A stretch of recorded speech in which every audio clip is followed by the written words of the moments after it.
ప్రముఖ website the వైర్ను శుక్రవారం భారత్లో బ్లాక్ చేశారు. దాదాపు 15 గంటల పాటు ఈ వెబ్సైట్ ఇండియాలోని యూజర్లకు అందుబాటులోనికి రాలేదు.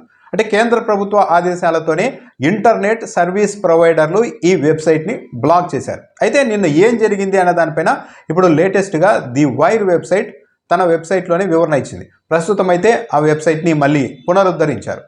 దీనికి ఏం జరిగింది అన్న దానిపైన కూడా ది వైర్ వివరణ ఇచ్చింది. ఈ బ్లాక్ చేయగానే వెబ్సైట్ని బ్లాక్ చేయగానే ఈ సంస్థకు సంబంధించిన ఫౌండర్ సిద్ధార్థ వరదరాజన్ కేంద్ర ప్రభుత్వ శాఖలకు లేఖ రాశారు. Ministry of information and broadcasting MIBకి ఒక లేఖ రాశారు. మా వెబ్సైట్ని ఇండియాలో బ్లాక్ చేశారు, కారణం ఏంటి తెలియజేయండి అని.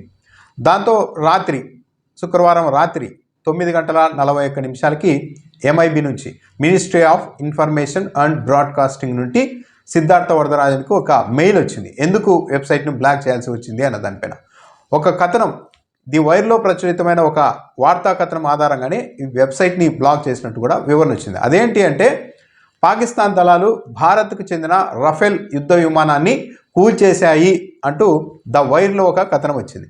అయితే వైర్ చెప్తోంది ఈ కథనం మేము సొంతంగా రాయలేదు, అంతర్జాతీయ మీడియా సంస్థ CNNలో వచ్చిన వార్తా కథనం ఆధారంగా చేసుకుని మేము ఈ కథనం రాశాము. పాకిస్తాన్ భారత్కు సంబంధించిన రఫేల్ యుద్ధ విమానాన్ని కూల్చేసిందన్నది CNNలో వచ్చిన వార్తా కథనం ఆధారంగా మేము ప్రచురించామని కూడా ఈ వెబ్సైట్ చెప్తోంది. సో ఆ కారణంగానే మేము ఈ వెబ్సైట్ని బ్లాక్ చేశామని MIB సిద్ధార్థ వరదరాజన్కు ఈమెయిల్లో వివరించడంతో పాటు ఆ కథనానికి సంబంధించి మీరు చర్యలు తీసుకుంటే, అంటే తొలగించడం లాంటిది చేస్తే తిరిగి వెబ్సైట్ని పునరుద్ధరించేందుకు చర్యలు తీసుకుంటామని కూడా MIB సూచన చేసింది. దాంతో తిరిగి 10:40 ఈ వెబ్సైట్ ఫౌండర్ సిద్ధార్థ వరదరాజన్ MIBకి మళ్ళీ ఒక మెయిల్ పెట్టారు. మేమైతే ఆ స్టోరీని తొలగించేశాం అని మెయిల్ పెట్టంగానే ఆ తర్వాత సర్వీస్ ప్రొవైడర్లకు ministry of information and broadcasting అధికారులు సూచన చేశారు. దాంతో ఇంటర్నెట్ సర్వీస్ ప్రొవైడర్లు మళ్ళీ ఈ వెబ్సైట్ని పునరుద్ధరించారు. అయితే ఇప్పటికీ కూడా ది వైర్ వెబ్సైట్ ఇది పత్రికా స్వేచ్ఛను, ఫ్రీడమ్ ఆఫ్ స్పీచ్ను అణిచివేయడమే అన్న ఒపీనియన్కి అయితే ద వైర్ వెబ్సైట్ అయితే కట్టుబడి ఉంది. CNNలో వచ్చిన కథనం ఆధారంగానే మేము ఈ వార్తా కథనాన్ని ప్రచురించాం. మా వెబ్సైట్ని అయితే బ్లాక్ చేశారు 12 గంటల పాటు. మా వెబ్సైట్ నుండి అయితే ఆ స్టోరీని కూడా లింకును తీసేసాం. కానీ ఇప్పటికీ కూడా ఆ వెబ్సైట్లలో CNN లాంటి వెబ్సైట్లలో ఈ కథనం అలాగే ఉంది అని కూడా ది వైర్ ప్రస్తావిస్తూ ఉంది. అయితే ది వైర్ మీద తొలి నుంచి కూడా విమర్శ ఉంది. బీజేపీ ప్రభుత్వానికి, నరేంద్ర మోడీ విధానాలకి ది వైర్ అన్నది వెబ్సైట్ అన్నది వ్యతిరేకంగా పనిచేస్తుంటుంది. నిరంతరం విమర్శాత్మకంగానే బీజేపీకి, కేంద్ర ప్రభుత్వానికి వ్యతిరేకంగా కథనాలు రాస్తూ ఉంటుంది అన్న ఒక ఒపీనియన్ ఉంది. అందులో కూడా నిజం ఉంది. దాంతోపాటు భారత్లో ఈ ఆపరేషన్ సింధు తర్వాత భారత్లో పాకిస్తాన్కి సంబంధించిన కంటెంట్ను మొత్తం బ్లాక్ చేశారు. దాన్ని కూడా విమర్శిస్తూ ది వైర్ అయితే ఒక కథనం రాసింది. అలా నిషేధించడం సరైనది కాదు, పద్ధతి కాదు, మొత్తం అంత కంటెంట్ను మొత్తం బ్లాక్ చేయడం అన్నది, పాకిస్తాన్కి సంబంధించిన కంటెంట్ని ఇండియాలో బ్లాక్ చేయడం కరెక్ట్ కాదంటూ కూడా విమర్శిస్తూ రాసింది. దాంతోపాటు ఈ ఆపరేషన్ సింధు తర్వాత పరిణామాలని విమర్శిస్తూ ఉన్న వాళ్ళని, కేంద్ర ప్రభుత్వాన్ని విమర్శిస్తున్న వాళ్ళని అక్కడక్కడ అరెస్ట్ చేయడం లాంటివి చేస్తున్నారు. దాన్ని కూడా ది వైర్ అన్నది వ్యతిరేకిస్తూ వచ్చింది. సో ఈ వాతావరణంలోనే ఇక ఒక యుద్ధ విమానాన్ని కూల్చేశారంటూ ఒక కథనం. నిజానికైతే భారత్కు సంబంధించిన రఫేల్ యుద్ధ విమానాన్ని అయితే పాకిస్తాన్ కూల్చలేదు. అది పక్కాగా ఫేక్ న్యూస్. మరి ఎక్కడి నుండి వచ్చినా సరే వైర్ ఏం చెప్తోంది, CNNలో వచ్చింది కాబట్టి మేము రాశామని చెప్తోంది. అది ఎవరు రాశారు, ఎలా రాశారు, ఇది కరెక్టా అనేది పక్కన పెడితే రఫేల్ యుద్ధ విమానాన్ని పాకిస్తాన్ కూల్చివేసింది అన్నదైతే పూర్తిగా అవాస్తవం. సరే, ఇప్పుడు వైర్ వెబ్సైట్ అన్నది మళ్ళీ పునరుద్ధరించారు, రాస్తున్నారు కథనాలు. అయితే ఇక్కడ గమనించాల్సింది ఏంటి అంటే ఈ విషయంలో మాత్రం కేంద్ర ప్రభుత్వం చాలా సీరియస్గానే ఉన్నట్టుగా కనపడుతుంది. ఇప్పటికే X కూడా ప్రభుత్వం ఆదేశాలు ఇచ్చింది.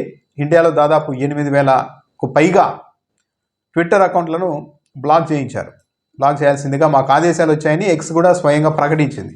అయితే వాటిలో ఆ అకౌంట్లలో మరీ బ్లాక్ చేయాల్సినంతగా కంటెంట్ ఏమీ లేదు. అయినా సరే కేంద్ర ప్రభుత్వం నుంచి, భారత ప్రభుత్వం నుంచి మాకు వచ్చింది కాబట్టి, ఆదేశాలు వచ్చాయి కాబట్టి మేము వాటిని పరిశీలించక తప్పలేదు, పాటించక తప్పలేదని X చెప్తోంది. సో అయితే ఒకటి ఏంటంటే ఇలాంటి యుద్ధ సమయాల్లో ఇలా జరిగినప్పుడు మరీ ముఖ్యంగా రాజకీయాలకు అతీతంగానే ప్రతి ఒక్కరూ ఉండాలి, లేదు అంటే సైలెంట్గానే ఉండాలి. అలా కాకుండా కొందరు మరీ మాకు పాకిస్తాన్ ఒకటే, ఇండియా ఒకటే అని ఇండియాలో ఉంటూ పోస్టులు పెట్టే మేధావులు కూడా తయారయ్యారు. అది తప్పు. ఒకటి జరుగుతూ ఉన్నప్పుడు సాధారణ రోజుల్లో విమర్శించుకోవడం, నరేంద్ర మోడీని, కేంద్ర ప్రభుత్వాన్ని విమర్శించడం ఇవన్నీ కామన్, తప్పేం కాదు, విమర్శిస్తూ ఉండాలి. విమర్శించే వాళ్ళు లేకపోతే హద్దు అదుపులు ఉండవు ప్రభుత్వాలకి.